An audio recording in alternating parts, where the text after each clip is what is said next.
Happy snow day in March, Penn State football fans. I'm Bob Flounders, joined by Daniel Gallen in State College. Daniel's getting, I think, the worst of it in State College, but it is Wednesday, a little before lunchtime, doing our episode of the Blue White Breakdown podcast. And naturally, just when we had a couple of days creep into the 60s, we get treated to, in Pennsylvania, some sleet. So I guess it could be worse, Daniel, and it is, to be fair, I think it's only March 9th, so this isn't that crazy, but I really thought winter was going to go away. It looks like we're going to have to put up with it for another day. Are you going to be able to survive in State College? Because I'm sure it's worse than it is in Harrisburg. Oh yeah, the snow, it's coming down right now, but luckily I'm stocked up. Don't need to leave the house today, and I've got my whole focus on some Penn State men's basketball in the Big Ten tournament tonight. That's where I'm looking right now. As always, your heart lies with your Penn State coverage on PennLive. It could be any number of sports, but you are 100% committed. And I guess, Daniel, really, I mean, if Penn State would lose, it's a big if they would lose tonight, so would that necessarily be the end of their season? Is there still an NIT tournament, or would a loss tonight pretty much be a wrap on the 2021-2022 season?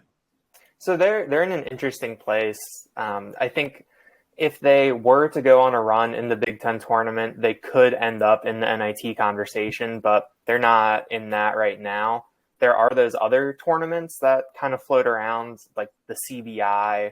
The tournament where they play like best 5 out of 9 or something, like some weird rule. Yeah, and I don't know if the CIT still exists or what. But Micah Shrewsbury got asked Monday if he'd kind of considered that, and he said that his team's in an interesting spot because normally the teams that play in those tournaments are a lot younger, where you have a lot of freshmen and sophomores. Yeah. You need to get a lot more experience, where Penn State has 4 fifth-year guys. They've got 3 other seniors, and but he kind of said that if the opportunity comes up, it'll kind of be up to those guys if they want to keep playing. I mean, if John Harrow wants to keep playing, maybe Penn State will keep playing. But yeah, I think that this is going to be it. I think in Indianapolis, we could have an Outback Bowl opt-out situation on a smaller scale. That's what it sounds like to me. I don't blame him. I mean, it's different for high-end college players in football than it is for guys at Penn State that really aren't really. I don't think any. Maybe they can play overseas, but I don't think the draft's only 2 rounds, and it's probably not looking very good for a lot of those players. So, you know what? Hopefully they can win tonight, and it'll be a moot point. I would like to see them finish on a high note. I saw they gave Rutgers a real scare in their regular season finale. It would be nice to see them win at least one more game. They're a team that I don't think anyone in the conference wants to face in the tournament environment. Just the way that they play, they grind you down. They don't let you run. They try to dictate things on their terms and play tight defense. And I think that, they've played everyone in the conference close. I think that John Harrow was talking about it with Micah Shrewsbury, where he went through the top 4 seeds, and they've lost to all 4 top seeds, but it was by a combined 15 points across those 4 games. So they're going to be in whatever they do. Obviously, you got to get by Minnesota tonight, who beat them in Minneapolis. But I don't know. It could end up being an interesting week with a lot of tips that are scheduled for 8:30 on Big Ten Network that won't actually happen till 9:15 or later. You poor guy. Yeah, I know how the TV impacts basketball coverage. I think it actually even ruined Coach K's starting time for Duke, where they got spanked by North Carolina. I think the leading game went into overtime, and I don't even think that started on time. So it can just be a fiasco whenever TV is involved. So that, Daniel, is no fun. But let's get to some Penn State football news. You had it covered on PennLive yesterday. There was news on a number of former Penn State skill position players in the NFL with regard to either free agency or contracts, or unfortunately in the case of one is no longer with his current team coming off an injury. But I think by my count, it is 3 wide receivers and 1 tight end who recently got married, if I if I was able to follow that social media post about a Penn State football player. There's news involving all of them. So do you think it's more significant to start with Mike Gesicki or Chris Godwin? Well, we can start with Gesicki because I think that he's a really interesting case as a tight end who doesn't do a lot of tight end things in the NFL. He's a receiver. Let's just call him a receiver. Let's just get it over with. Yeah, and the difference between those two words or those two phrases is about $8 million when it comes to the when it comes to the franchise tag. But yeah, I mean, Gesicki is interesting. He wasn't super productive last year. I think he only had 2 touchdowns, and the 2 seasons before he combined for 11. But he's big-bodied. I mean, we saw what he did at Penn State, just the ability to make acrobatic catches. Yeah. And he plays a lot in the slot and split out wide so he can get matched up against smaller guys and he can make some things happen. But yeah, the Dolphins put the franchise tag on him. So I guess the two sides are going to try to come to a long-term extension, or else he'll play the year on the 1-year contract worth. I think it's $10.9 million for the tight ends. Yeah, and I believe that was recent footage of him at I believe he got married in the last week or so. The camera was panning when they were all kind of towards the end. I think the wedding reception, everyone was on the dance floor. I was trying to figure out who some of his teammates were in that shot. I think, did you see Saquon Barkley in that? Was that him or no? Yeah, that was Saquon. Okay, I thought so. There were no. I was looking for him. And I was probably looking for Trace McSorley and those guys, but the camera was moving too fast for me. But it sounds like, congratulations to Mike and his bride. It sounds like he is now a married man, and he could probably use that $11 million if he's going to make a home in Miami permanently. Oh yeah, I think that any chunk of change in a place like Miami, a little expensive to live, but you don't have to worry about. I think that's one of the places that doesn't have the state income tax. So you get to save a little bit more, and beers are like $38 a can down there, I think, Daniel. So let's just keep that in mind. If you go to the wrong place. Yeah, I mean, you don't want to pay that much for something you can get for $2 in Harrisburg.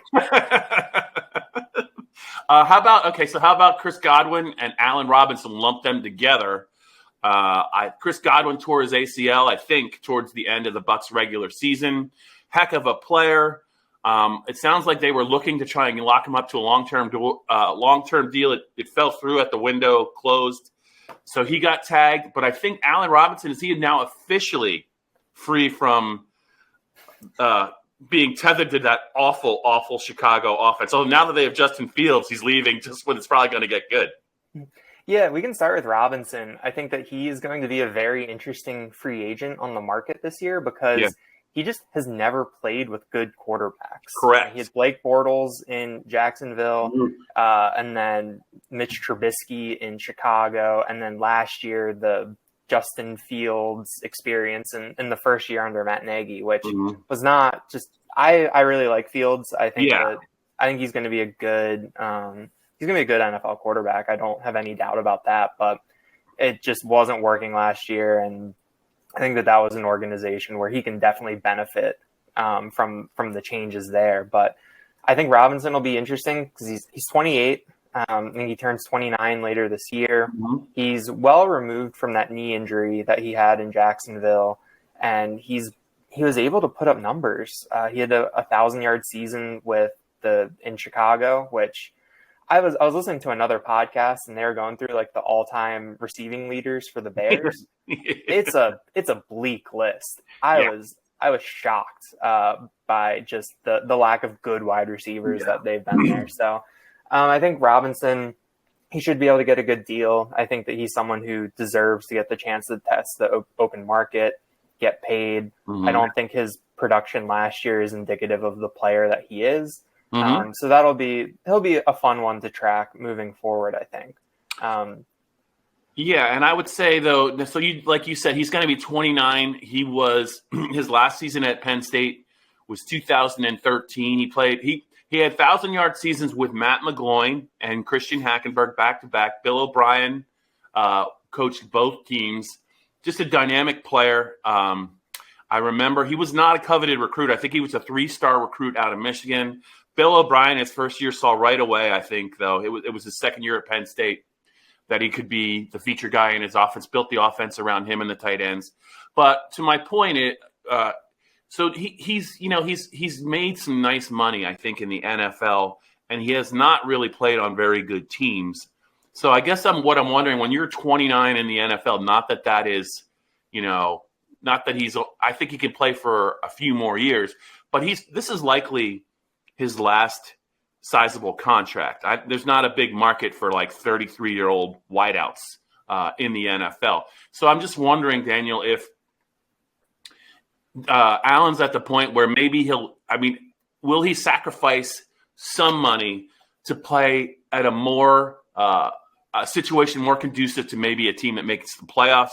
Or do you think he's at the point in his life where, if he'll the way that the NFL is anymore, Daniel, a team can go from being, mediocre to good in a very short time. He'll just take the best deal for him and his family and lock up his long-term security. What would you do if you were Allen?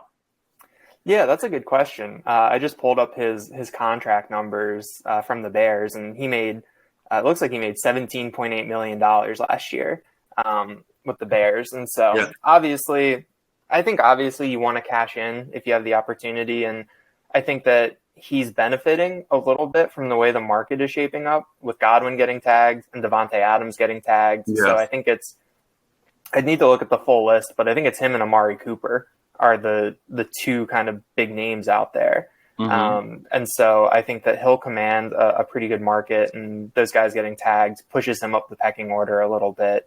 But I do think there are some contenders that have a need at wide receiver. And I don't know, that's a good question. I think that he's spent 4 years or 8 years, all 8 of his NFL years in kind of the wilderness outside of the 1 year Jacksonville made the run. So I think that he's someone that you could maybe see him take the discount. Obviously, his agent wouldn't want him to do that, and I don't necessarily think he would want to do that. But I think that when you look at someone like Odell Beckham Jr., who just kind of went to the right situation where he was able to win, and that worked out for him. I think that that's something that you kind of have to consider. But I don't know, at the same time, if he signs a 3-year deal that gets him paid very nicely, and then when he's 32, 33, then maybe you can kind of search for the right situation where you can be kind of a mentor or kind of a more secondary piece. But I kind of think that he should just go wherever he can get the most numbers, honestly, where he can go have a competent quarterback. And we saw what the Bengals did last year in terms of just having good quarterback play, good wide receivers, a good offense, and an underrated defense, but how far that can get you. So he'll be a really interesting guy to track when free agency starts later this month. Yeah, I'm gonna throw out 2 teams I'm just looking at potential marriages for Allen where he can make money and he can also have a shot maybe. How about the Buffalo Bills? They have Stephon Diggs. They've already put the word out that Cole Beasley's available in a trade. And Emmanuel Sanders is kind of up there in years. Gabriel Davis had the breakout game against the Chiefs in the playoffs that went for naught. But I think they probably would have enough money to maybe make a run at Allen, who could do some things across the middle and take some of the pressure off Diggs. And depending on how he feels about Mac Jones in New England, they're definitely looking for a wideout. I don't know, though. To me, I think Buffalo would make more sense. I think Buffalo is real close to, at the very least, getting to the championship game with that quarterback. They have good running backs. They have a pretty solid defense, except for the final 13 seconds of a playoff game that broke my heart. But I would say if I was Allen, maybe I'd take a little look at the Buffalo Bills and see if there's a market there, because they're going to be good as long as Josh Allen's there. Stephon Diggs is obviously the number one. I think Allen Robinson could do a lot of damage as a number 2 receiver for the next couple of years. What do you think about that, Daniel? Yeah, I like that a lot. I think that when you look at the Bills and you kind of compare them to the other teams that we saw make big runs, where you look at the Rams, where they had Cooper Kupp, they had Odell Beckham Jr. Obviously, there were some injuries that got in there, which is why Ben Skoranek was getting targeted in some big spots in the Super Bowl. But then you look at the Bengals with Chase, Higgins, Boyd. Like, I think that you have to have a couple good wide receivers, 2 or 3. And if Gabriel Davis can be a solid number 2, or, if Robinson were to come in and be the number 3, I just think you have to upgrade from Cole Beasley, which I think can help you in a lot of different ways. Too. Just be honest. He's in his 30s now. He's a little bit of a distraction. But the way that the NFL is going with their protocols, they just might not have any the way this thing is going next year. So maybe they'll bring Cole back. But it sounds like Cole is maybe eager to get a fresh start somewhere else. I don't know. What about Daniel? What about DaeSean Hamilton, a Penn State fan favorite for what he was able to do, mostly in 2017? I thought that was his best year. He had a really good redshirt freshman year. I think he caught 80 passes in 2014. That wasn't a good team. He was a key contributor, though, on that 2017 team that won the Fiesta Bowl, took Ohio State to the limit, lost a heartbreaker in the weather game at Michigan State, drafted by the Broncos, but I think he roughed up his knee and recently, and they just decided, I think, to cut him. If he's healthy enough, do you think there's an NFL future for DaeSean for another team? Yeah, so the sequence of events with Hamilton last offseason was that he'd finished his 3rd year with the Broncos. His numbers were pretty consistent across the board. I think he was averaging probably in the 20s for catches a year, in the 200s for yards, and had a couple touchdowns, started some games. But I think that the way the reporting laid it out last year was that the Broncos were looking to move on from him, or it was kind of a thing where they didn't really have a home for him anymore with some of the changes that they made.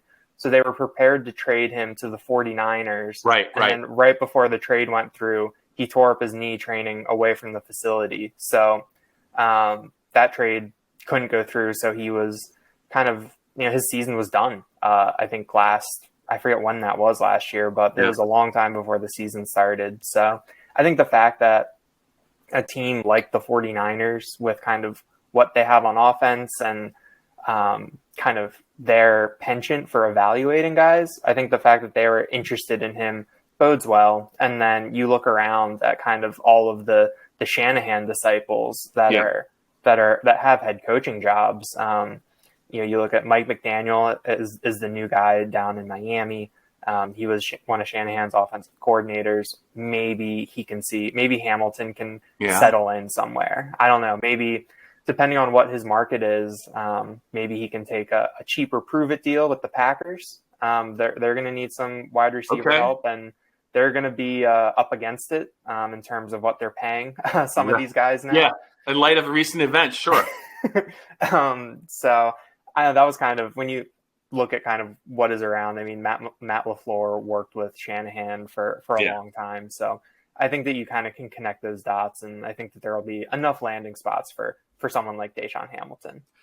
Very thorough analysis. It probably didn't help DaeSean Hamilton even before he got hurt that Denver took Jerry Jeudy with their first-round pick 2 years ago, and then they took KJ Hamler, another Penn Stater, in the second round, and they already had Cortland Sutton. So that the writing was starting to take form on the wall. Even if they signed him, like he was going to be at best case their 4th option. So it's unfortunate he got hurt. Hopefully he can bounce back. And you're right. There are a lot of he does a lot of things well. And he's not I don't think he's a starting wide receiver, maybe in a 3-receiver set, but I think he's a 4th guy. He's probably going to have to play some special teams. But you know what? There's a lot of money to be made if you can be a good 4th receiver in the right system. So hopefully those Penn State guys, Allen Robinson and DaeSean Hamilton, can find a good home in 2022. Daniel, speaking of Penn State guys and trying to find a niche or a home, we're getting closer to spring practice, and I've been tinkering with some ideas for our build-up towards the start of spring practice, which I think is Monday the 21st. So we're inside of 2 weeks. Today's a Wednesday, a sleeting Wednesday. So I have a couple of lists, and I'll talk with you about talk to you about them off the air. But just to get it started, I may or may not have made a list of 15 players, Penn State players to watch this spring. But in reality, it's probably better suited as a list of 10. 15 is a little too long, and that takes too long to get through that list. So what I thought I would do is I would look at the 11 through 15 guys in my mind, and I'm going to run them by you and why I think they are players to watch this spring. And I'm just going to give you these names, and I just want you to talk about what's kind of the first thing that comes to mind. One of the guys that made my list is because of something that the strength coach said when we visited with him last week. So the first name on my list, Daniel, is Tyler Warren, the young tight end, former high school quarterback, has the attention of Chuck Losey, but he's probably really in the pecking order. He's probably their number 3 tight end, at least at the end of 2021. I think he's a guy to watch this spring if he can make a jump forward. Yeah, 100%. I think Chuck Losey's words when describing Tyler Warren was that he crushed it when they were maxing out. I think that Losey said he thought Warren set a new tight end record for, I think, was it squat? They were squatting. They were squatting on when we went there. Yeah, and so I think that is what you want to see in the offseason. And Warren is he's enormous. He was at Thon Athlete Hour, and he was the one guy that walking around, you just kind of looking at him. I mean, he was standing next to Olu Fashanu, the presumed. He looks bigger and wider than him, probably. Yeah, and it was kind of like, I was like, well, like, can Warren play left tackle? Like, can Warren play right tackle for them? And we know that he's athletic. We saw some of the catches that he made in the red zone last year. Mm-hmm. I think it was the Michigan game where he had I forget if it was the 2-point conversion or the touchdown. Yes, I think it was the 2-point conversion, I think, yep. But he made a great play, and I think that's kind of – I mean, the tight ends last year, the whole thing was very up and down the whole year. Yeah. And Theo Johnson is apparently killing it in workouts. We haven't heard much about Brenton Strange, but he did some very nice things last year. So I think that's a very interesting group. And if Warren is performing like this in the offseason, if he's getting this kind of praise, I think that kind of raises the floor of that group a little bit more. But I'm definitely really excited to see Warren. It'll be his 3rd year in the program. And I think that this is kind of at the point where you, especially him converting from quarterback, this is where you'll really see him, I think, have the opportunity to take off. Yep. I think of all the tight ends, I would cut him the most slack because of what you just said. He is making the conversion. But I will say this, when it comes to strength and conditioning and, these guys doing a great job, this is what I need from them this spring, the tight ends. I need less squatting, more blocking in the run game, and then I would be happy. It's great that you can squat a lot of weight, but until you can actually push somebody off the line of scrimmage on a more consistent basis, I don't know how much that's going to really help Penn State's offense. I could be wrong, but they sure do look like they're ready to take a step forward. I hope they do, but I do think they'd probably be the first to admit, as with James Franklin, that they have to contribute more in the running game as blockers if they're going to be able to run the ball better. Daniel, let's move to another guy who made my list, the fringe of my list. I don't know why I'm excited about this guy, but I just have a feeling, just because of his past in the SEC, I think he can play. I think the more you use him, I think the better he can play, not only as a corner, but maybe on special teams if the need arises for coverage players. But Johnny Dixon is a guy for me to watch this spring with Tariq Castro-Fields training for the NFL draft. They have Joey Porter back. They have Daquan Hardy back as the slot corner. Looks like the sky is the limit for Kalen King, who'll be in his 2nd year, but you have to have a minimum of 4 corners who are going to play a ton of snaps. And I think Johnny Dixon this year looks like he should be that guy. Yeah, Dixon's an interesting one to watch because he's kind of the other side of the coin when it comes to the transfer portal. There were guys like Ebiketie, Tangelo, Eric Wilson that you brought in to, okay, we got to plug this hole. You guys are going to contribute from day one. And then on the other side, you had Johnny Dixon, who they brought in, I think, with kind of the intention of bringing him along slowly and developing him a little bit more. He's going to be a 4th-year player, 2 years at South Carolina, his 2nd year at Penn State. I think that he'll have the chance to develop. We saw his playing time increase. Obviously, with it's going to be a pretty tough competition to get reps there. Joey Porter Jr. is pretty entrenched, and then obviously Kalen King is walking on water right now, so it'll be tough to see kind of how Dixon can get in there. But I think that he has the opportunity. He has a pedigree, and I think that we saw last year that they're willing to rotate. Who knows exactly what Manny Diaz's philosophy will be with that, but I think that when you have a lot of cornerbacks at the college level, that you can afford to rotate them, and obviously you have to get the most out of what you have. And I think his last year at South Carolina, he did make a bunch of starts at corner. I just think he's a guy if he is your fourth corner, I think you're in pretty good shape, and injuries are gonna creep up at that position. So if you go into at the very least, if you go into the fall as the fourth corner, I think your chances of playing a ton of football at Penn State are really good, because it's tough for corners with the amount of running, the amount of cutting, starting and stopping. They're asked to tackle. That's a really demanding position, and I think that if you're the fourth corner, the odds are you're going to be playing a ton of snaps, and I'm sure Johnny still has some designs on the NFL, and that's certainly possible. All right, I'm not going to give you 5 names because we're starting to run a little bit late here on the Blue White Breakdown podcast. I'm going to give you one more because of the position he plays, because of the fact that he's a young player and he's clearly an athletic player. I'm going to go with Jamari Buddin as a Penn State player to watch this spring, a second-year linebacker.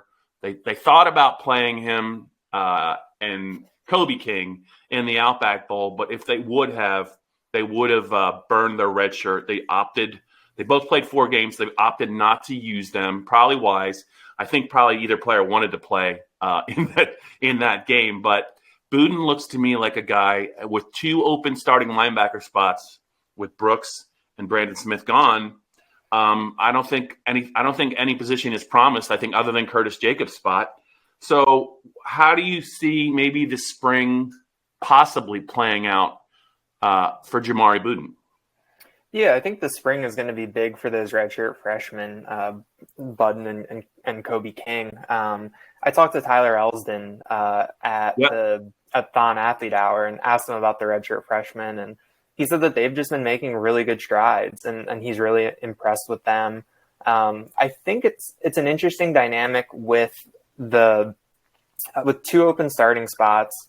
So people know that you're going to have to replace these guys who are going to leave, and you look at the seniority of things and kind of how the development track was going. But I think the fact that you have a new defensive coordinator and a new linebackers coach, I think it puts guys a little bit more on equal footing, whereas second-year players... no favorites. Yeah, like second-year players like Buddin and King can kind of be on that same level as Elsdon and Charlie Katcher and the new freshmen who are going to come in and arrive later this year. So I think it's a really interesting dynamic to watch, but I think we've only heard good things about those linebackers. I think that they both got some valuable time last year. Obviously, the eligibility thing at the end of last year was kind of weird and just didn't feel like everyone was on exactly the same page, but I think the fact that they were going to be willing to play those guys, or they made it seem like that they were going to be willing to, shows that there was trust in them last year. So I think that you can kind of spin that forward and kind of see how things shake out a little bit. But it's just an interesting position. They got lucky last year, the fact that everyone stayed healthy. Yeah. And the depth this year, I think, is going to be another kind of tightrope for them to walk. But I think that if you can trust those young guys in there, that can go a long way. Yep. Those are some words of wisdom from Daniel Gallen on a sleety, snowy Wednesday, March 9th, as we conclude this episode of the Blue White Breakdown podcast. Daniel has got to get later today to Penn State men's hoops coverage. It's the Minnesota Golden Gophers. Is that first on the dance card? So we're going to wish you good luck with that. Hopefully the snow tapers, sleet tapers off. I know it's a long day for you. And you and Dustin Hockensmith are going to have yet another edition of the Blue White Breakdown podcast later this week. I'm Bob Flounders. He's Daniel Gallen. Thanks for listening and watching. Survive the sleet. Spring practice is 12 days away. It can't get here soon enough. And Daniel and I will be back next week.